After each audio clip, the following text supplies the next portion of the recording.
তো একটা সময় আমি খুব প্রত্যন্ত অঞ্চলে যেতাম, রিমোট এরিয়ায়, বিল আর বিল একটা গ্রাম। দাওয়াত করছে তো আমি চলে যাব, কোরআনের কথা আমার পৌঁছাইতে হবে সব জায়গায়।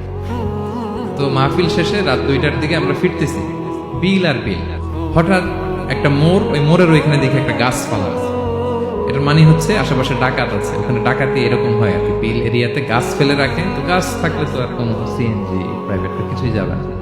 তাই বুঝতে পারলাম যে এটা তো ডাকাতের কাজ। আমি সূরা ইয়াসিন তেলাওয়াত শুরু করে দিলাম। বিপদে বলে সূরা ইয়াসিনের প্রথম 9 আয়াত, কয় আয়াত?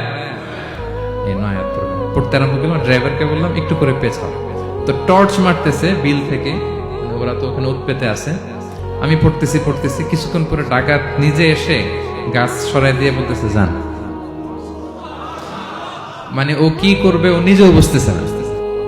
ও যে কি করবে, ও কি করতে হবে ওটা মানে বুদ্ধি জ্ঞান সে হারাই ফেলছে। সে শুধু গাছটা সরালো, বলতেছে যান।